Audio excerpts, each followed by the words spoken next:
বিএনপির 31 দফা নিয়ে আলাপ করি। আমি 31 দফার এক এক দফা নিয়ে সারা ভাবে আলাপ করেছি, আপনারা দেখছেন। আলাপ একবারে যদি করতাম আগ্রহ ধরে রাখতে পারতেন না। তো বিএনপির কিছু কইতে ইচ্ছা করে না, এটা বেকুব ভর্তি দল, এরা নিজেদের দুর্বলতা কখনো বুঝতে পারে নাই। যেহেতু অ্যান্টি আওয়ামী লীগ সকলের কাজের সুফল পাইছিল, তাই তারা ভাবে নাই নিজের ইন্টেলেকচুয়াল অ্যাসেট গড়ে তুলতে হবে। এখন পরিচয় গাড্ডায় আওয়ামী আমলের কোন ন্যারেটিভ তৈরি করতে পারে নাই, একটাও না। আপনি দেখাতে পারবেন না একটা ন্যারেটিভ তৈরি করছে, নিজেদেরকে রক্ষা করতে পারেনি ন্যারেটিভ তৈরি করে। আর এইটা যে তাদের দুর্বলতা, এটা কোনোদিন খতায় দেখেনি। গাড়পেলি করে মাস্তানি হয়, রাজনীতি হয় না। রাজনীতি সিরিয়াস বিষয়, ক্ষমতা মাফিয়াদেরও থাকে। যাই হোক, আজকে 2টা দফা নিয়ে আলাপ করবো বিএনপির 31 দফা। তার আগে কয়ে নেই, রাজনৈতিক দফার সংখ্যা কম হইতে হয়। আমি চ্যালেঞ্জ দিয়ে বলতে পারি, বিএনপি স্ট্যান্ডিং কমিটির প্রত্যেককে আলাদা করিয়া 31 দফা লিখতে বলেন, পারবে না, একজনও লিখতে পারবে না 31টা দফা। আপনি বিএনপির কর্মী বা নেতা হন, নিজে লেখেন, এটা এপিসোড বফ করে নিজে লেখেন, পারবেন না। আমি চ্যালেঞ্জ দিলাম, পারবেন না। আপনি নিজে যার রাজনীতি করাটাই কাজ, যে পারেন না নিজের দফাটা নিজে লিখতে, মনে রাখতে, পাবলিকের বাপের ধন কি সাপে খেয়েছে যে সে মনে রাখবে? তার ঠেকা পড়ছে। আসেন দেখি রাজনৈতিক কর্মসূচি অল্প দফায় কেন হইতে হয়, সেটা একটু আলাপ করি। 1 নম্বর কারণ সহজবোধ্যতা। অল্প দফা থাকলে জনগণ সহজে বুঝতে পারে কি দাবি করা হচ্ছে। বেশি দফা থাকলে মেসেজ জটিল হয়ে যায়, সেই জন্য সাধারণ মানুষের মনোযোগ হারানোর ঝুঁকি বাড়ে। 2 নম্বর, মোবিলাইজেশন সহজ হয়। কম দফা মানে 1টা বা 2টা মূল দাবির পিছনে জনগণ জোরালো ভাবে ঐক্যবদ্ধ হইতে পারে, আন্দোলনের শক্তি বাড়ে। 3 নম্বর, কৌশলগত চাপ সৃষ্টি করা যায়। সরকার বা বিরোধী শক্তির উপর চাপ তৈরি করার জন্য স্পষ্ট এবং নির্দিষ্ট দাবি থাকা জরুরি। বেশি দাবি দিলে কোনো দাবি নিয়ে সুনির্দিষ্টভাবে চাপ তৈরি করা যায় না। গতি বজায় রাখা। কম দফার কর্মসূচি আন্দোলনের গতি এবং ফোকাস বজায় রাখে। লম্বা তালিকা মানে প্রত্যেকটা বিষয় আলাদা করে ব্যাখ্যা লাগবে, যা সময় ক্ষেপণ করে। 5 নম্বর হইতেছে সংবাদ মাধ্যমে সহজে প্রচার। মিডিয়া ছোট স্পষ্ট বার্তা প্রচার করতে পছন্দ করে। অল্প দফায় আন্দোলন সহজে শিরোনাম হয়। আমি এটা বললাম আন্দোলন এই কারণে, কারণ তারা কিন্তু 31 দফা আন্দোলনের সময় করছে, বিপ্লবের পরে করে নাই। সেজন্য আন্দোলনের কথা বললাম। আমাদের সফল আন্দোলনগুলো দেখেন, রাষ্ট্রভাষা বাংলা চাই। 6 দফা। এরশাদ বিরোধী আন্দোলনের 1 দফা, 1 দফা 1 দাবি, এরশাদ তুই কবে যাবি। হাসিনা খাতা আন্দোলনের 1 দফা। এমনকি বিএনপি যে 4 দলীয় জোটের 5 দফা ছিল 2001 সালের নির্বাচনে, দুর্নীতিমুক্ত প্রশাসন, সুশাসন, আইন শৃঙ্খলা উন্নয়ন, এই সমস্ত। তারপরে দফা বাড়তে থাকে। 2018 সালে বিএনপির ঐক্যফ্রন্টের দফা হয় 7 দফা আর 11টা লক্ষ্য। এই হইতেছে বাম ইনফ্লুয়েন্স। দাবি ঢুকাইতে হবে 23 মানুষ পড়লো কিনা শুনলো কিনা ভাবাভাবি নেই। আসেন 31 দফার 2 নম্বর দফা নিয়ে দেখি। তারা কইতেছে বাংলাদেশে গণতন্ত্র, ভোটাধিকার পুনঃপ্রতিষ্ঠা এবং স্বচ্ছ গণতান্ত্রিক প্রক্রিয়াকে স্থায়ী, সাংবিধানিক এবং প্রাতিষ্ঠানিক রূপ দেওয়ার লক্ষ্যে একটা নির্বাচনকালীন দল নিরপেক্ষ তত্ত্বাবধায়ক সরকার ব্যবস্থা প্রবর্তন করা হবে। ভালো কথা, কিন্তু প্রশ্ন হইতেছে তত্ত্বাবধায়ক সরকার তো বিএনপি প্রবর্তন করেছিল, তাই না? আইন কইরা 96 সালে তো টিকলো না কেন? আবার আইন করবে, টিকবে না। মানে আমরা চক্রাকারে একই সমস্যার আবর্তে ঘুরপাক খাবো নাকি বারে বারে? আবার যে বাতিল হবে না তার নিশ্চয়তা কি? জনগণ চায় একটা নিরপেক্ষ নির্বাচন, অবাধ স্বচ্ছ নির্বাচন, নেতা নির্বাচনের স্বাধীনতা। এটা কিভাবে নিশ্চিত হবে? বিএনপি তো বিচারপতির বয়স বাড়ায় নিজেদের পছন্দ মতো লোককে তত্ত্বাবধায়ক সরকার প্রধান বানাতে চেয়েছিল 2006 সালে, জানেন তো? 2007 সালের জানুয়ারিতে যে সাধারণ নির্বাচন পরিচালনা হবে, সেটার জন্য তত্ত্বাবধায়ক সরকার গঠিত হওয়ার কথা ছিল। তার প্রধান উপদেষ্টা হিসেবে বিচারপতি KM হাসানকে নিয়োগ করা হয়। উনি একসময় বিএনপির কেন্দ্রীয় নেতৃত্বে ছিলেন। তৎকালীন আওয়ামী লীগের মতে KM হাসান যাতে তত্ত্বাবধায়ক সরকারের প্রধান উপদেষ্টা হইতে পারে, সেই জন্য বিএনপি সংবিধান সংশোধন করে বিচারপতির অবসর গ্রহণের বয়সসীমা বাড়াই দিয়েছিল। গ্যাঞ্জাম বাঁধে এই নিয়ে, আবার গ্যাঞ্জাম বাঁধবে। এই দফা দিয়ে কি অবাধ সুষ্ঠু নির্বাচন করা যাবে? যাবে না। নিশ্চিত করা যাবে? যাবে না। এমনকি এই সিস্টেম টিকবে না, আগেও টেকে নাই। তাইলে এই দফা কি চিন্তা ভাবনা কইরা বানাইছে? আচ্ছা, 4 নম্বর দাবিতে কি বলিছে? পরপর 2 টার্মের অতিরিক্ত কেউ প্রধানমন্ত্রীর দায়িত্ব পালন করতে পারবে না। ভালো কথা, খুবই ভালো কথা। কি মনে হয় এটা কইরা? পরপর 2 টার্মের বেশি কেউ প্রাইম মিনিস্টার দায়িত্ব পালন করতে পারবে না। এটা বিএনপি অনেকবার বলছে, কিন্তু আমরা যাতে আমেরিকায় দেখি। এইটাই সংবিধান সংস্কার কমিটি প্রস্তাব করছে। এখন বিএনপি কইতেছে প্রধানমন্ত্রী পদে দাঁড়ান 2 মেয়াদের বেশি কেউ থাকতে না পারলেও একবার বিরতি দিয়া আবার প্রধানমন্ত্রী হইতে চাইলে সেই সুযোগ থাকতে হবে। মানে পরপর 2 টার্ম থাকবে, তারপরে 1 বছর অন্য কেউ হবে, তারপরে আবার কেউ 2 টার্ম এসে থাকবে। মানে বুঝছেন তো, পরপর 2 টার্ম থাকার পরে 1 টার্ম প্রেসিডেন্ট হবে, তারপর আবার 2 টার্ম প্রাইম মিনিস্টার হবে, তারপরে 1 টার্ম প্রেসিডেন্ট হবে। মানে চালাকি শুরু হয়ে গেছে, ভাবছে কেউ বুঝতে পারবে না। যেই মাত্র ক্ষমতায় আসা দেখতে পারতেছে তখনই সব উল্টাই দিচ্ছে বিএনপি। যখন ক্ষমতা থেকে দূরে তখন কত ভালো ভালো কথা দেখিস, কি সুন্দর চাঁদ দিছে, এখন আর চিনে না। আসেন, কেন পরপর 2 বার রাষ্ট্রের প্রধান নির্বাহী হওয়া ঠিক না? এর পিছনে দার্শনিক ভিত্তিটা কি? পরপর 2 টার্ম রাষ্ট্রের নির্বাহী থাকা ঠিক না কেন, এর মূল উদ্দেশ্য হইতেছে 1 নম্বর ক্ষমতার অপব্যবহার রোধ করা। দীর্ঘ সময় ধরে একই ব্যক্তি ক্ষমতায় থাকলে স্বৈরতান্ত্রিক প্রবণতা তৈরি হয়, নিজের ক্ষমতা পাকাপোক্ত করতে শুরু করে, জনগণের বদলে নিজের দল বা নিজের শক্তিকে রক্ষা করে। একই জিনিস ঘটছে হাসিনার ক্ষেত্রে। 2 নম্বর, নতুন নেতৃত্বের সুযোগ সৃষ্টি হয় না। নিয়মিত নেতৃত্বে পরিবর্তন মানে নতুন চিন্তা, নতুন দৃষ্টিভঙ্গির আগমন। 3 নম্বর, রাষ্ট্রীয় প্রতিষ্ঠানের স্বাধীনতা রক্ষা। একজন দীর্ঘদিন ক্ষমতায় থাকলে বিচার বিভাগ, নির্বাচন কমিশন, পুলিশ ইত্যাদি তার হাতে জিম্মি হয়ে যেতে পারে, যেটা হাসিনার আমলে হয়েছিল। 4 নম্বর, গণতন্ত্রের প্রাণবন্ততা বজায় রাখা। জনগণ যাতে মনে করে রাষ্ট্র তাদের, কোন ব্যক্তির না, এই অনুভূতি বজায় রাখা দরকার।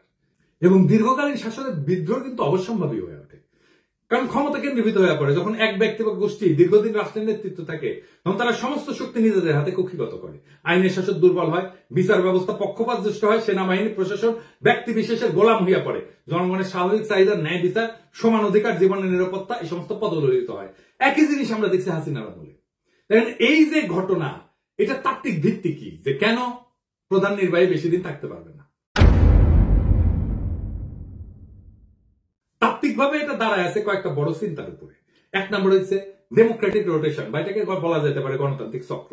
জন লক, মন্তেস্কু এই দার্শনিকরা বলছিলেন ক্ষমতা স্বাভাবিকভাবে দুর্নীতির দিকে ধাবিত হয়, তাই নিয়মিত ক্ষমতার হাত বদল জরুরি।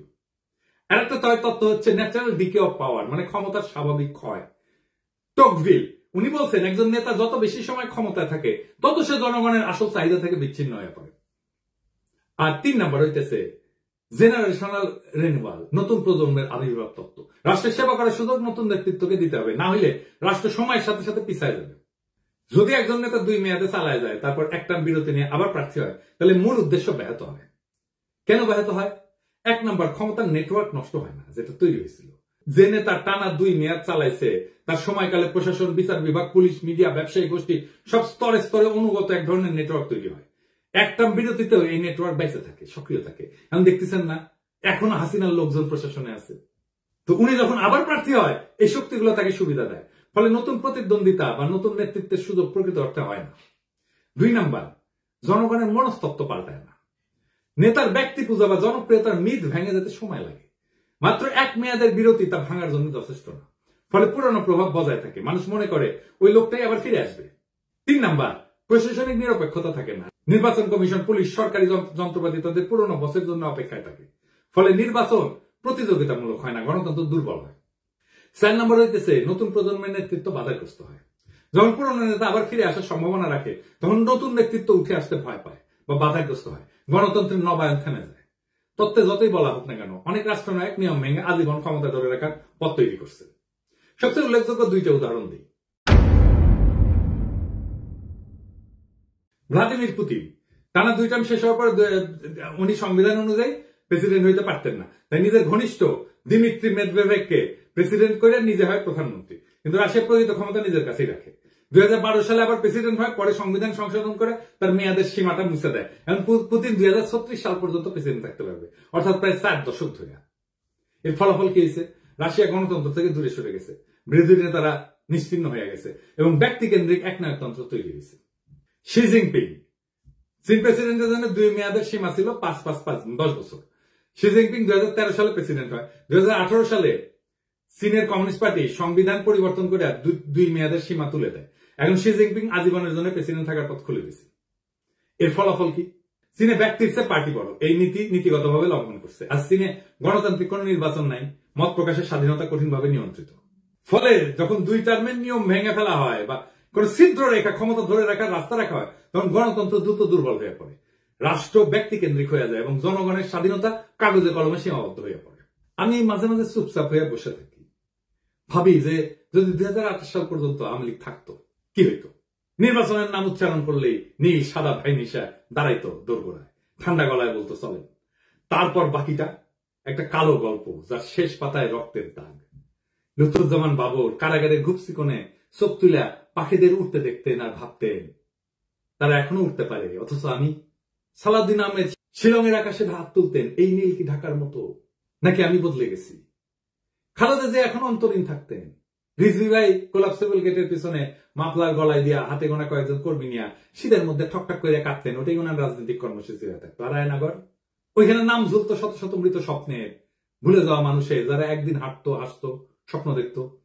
তারপর চুপ হয়ে যেত, আমরাও চুপ হয়ে যেতাম, চুপচাপ বাজারে যেতাম, চুপচাপ অতি মূল্যে অল্প কিছু ডিম কিনতাম, সবজি কিনতাম, আর মাছ মাংস দেখে হাত পিত্তেশ করতাম। চুপচাপ আয়নায় তাকায় ভাবতাম এটা আমার মুখ না, আমি কোথায় হারালাম। ঠিক তখন কিছু সাহসী তরুণ উঠে দাঁড়ায়, তারা বলে এমন জীবন চাই না। তারা বাতাসে ছড়ায় দেয় আলো, আমরা গলা ছেড়ে কাপা কাপা স্বরে ওদের দেখে পথে নেমে আসি, সাহস নিয়া বলি আমরা ভালো নাই। কিন্তু আজ আমরা বলি ওদের হটাও, ওরা রাজনীতি করে ফেলছে, ওদের রক্ত আজকে পথের ধুলা, ওদের কান্না আজকে নীরব শোক। আমরা চিৎকার করি এখনই নির্বাচন চাই, ডিসেম্বরই চাই, এখনই চাই। দেশ যে ভালো চলতেছে এটা কেউ দেখে না, রিজার্ভ বাড়তেছে, দুর্নীতির টাকা ফিরতেছে, সংস্কারের বাতাস লাগছে, কিন্তু এই খবর কারো কানে ছয় না। একটাই আমাদের পিপাসা এখন, ক্ষমতা আর ক্ষমতা। আলোর এই লড়াই কখনো সহজ ছিল না। আলোর জন্য যারা পথে নামে তাদের পা রক্তাক্ত হয়, তাদের চোখে জল জমে, তাদের গলা রুদ্ধ হয় কান্নায়, কিন্তু তবু তারা হাঁটে কারণ তারা জানে পিছাই গেলে চিরকাল হারায় যেতে হবে। আর যারা রক্ত দিচ্ছে, যারা ভয়কে পিছনে ফেলে আগাইছে, তাদের নাম ইতিহাসের পাতায় লেখা থাকবে। আজকে যারা কাটতেছে মিথ্যা বলতেছে, তারা কেবল হারায় যাবে বিস্মৃতির ধুলায়। বিপ্লব কখনো সংগঠিত হয় না বক্তৃতায়, বিপ্লব জন্ম নেয় নির্ভীক হৃদয়ে, তপ্ত রক্তে। আমরা সেই রক্তের উত্তরাধিকার, আমরা হারবো না। তারা ভাবছিল আমরা ভয় পাবো, তারা ভাবছিল আমরা হাইরা যাবো, তারা ভাবছিল আমরা মুখ নিচু কইরা ঘরে ঢুকে যাবো, কিন্তু তারা ভুল করছে। আমরা পিছু হটিনি, আমরা সামনে আগাইছি, আমরা থামিনি, আমরা ঝড় তুলছি, আমরা চুপ থাকিনি, আমরা স্লোগানে মুখর করছি রাজপথ। আজ যারা ধোকা দিচ্ছে, ইতিহাস তাদের মুখ চিরকাল ঘষে মাটিতে ফেলে রাখবে। আজ যারা দাঁড়াইছে, ইতিহাস তাদের মাথায় তুলে নেবে। আজ আকাশ ভেঙে পড়ুক, সমুদ্র ফেটে যাক, আমরা পিছু হটবো না। আমাদের জয় হবে ইনশাআল্লাহ। ইনকিলাব জিন্দাবাদ।